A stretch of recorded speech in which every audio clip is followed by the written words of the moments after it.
Is this a referendum on President Trump and his agenda so far, including what DOJ has done and everything else? I think it is. You know, folks in Northern Virginia and Fairfax are feeling the impact of the Trump policies. And I like to say we're kind of on the leading edge of the Trump economy here.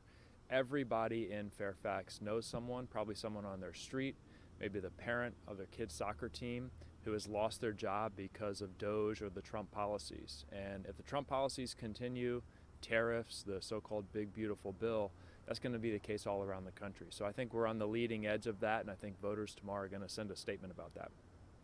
How much, elections get nationalized sometimes unfairly, but in this case, is what's happened at the White House and the repercussions here in this district really dominated this race?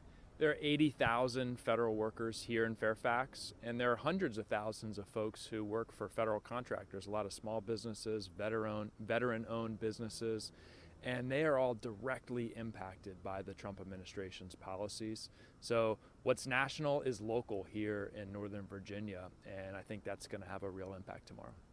Your Republican rival has mentioned numerous times what he calls and what Republicans call the woke policies of Democrats. Especially here in Virginia, it is a big issue when it comes to transgenders playing female sports and has put that in the spotlight. What is your take? Yeah, he's focused a lot. He's been really obsessed with how maybe 1% of the kids in our schools use the bathrooms. And what I hear from folks in our community and what I'm focused on is how 100% of our kids can succeed in the classrooms. So the threats to pull federal funding, the dismantling of the Department of Education threatens the performance of our kids in the classrooms, and that's what I'm focused on. He also, in his social media feed, seemed to try to tie you to Zohran Mamdani, of course, the New York City Democratic Party mayoral nominee and a Democratic socialist.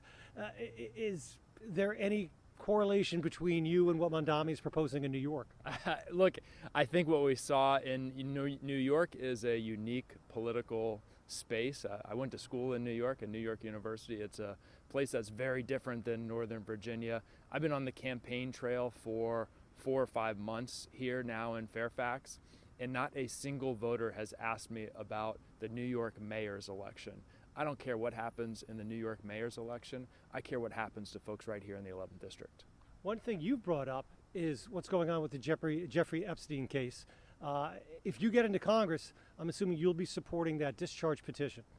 That's right. My hope is on Wednesday to be the 217th signature on the discharge petition. Actually, my hope is to be the 218th because another Republican has listened to the survivors we heard from and decided to sign the discharge petition as well. But I absolutely will sign. I think the American people deserve to know.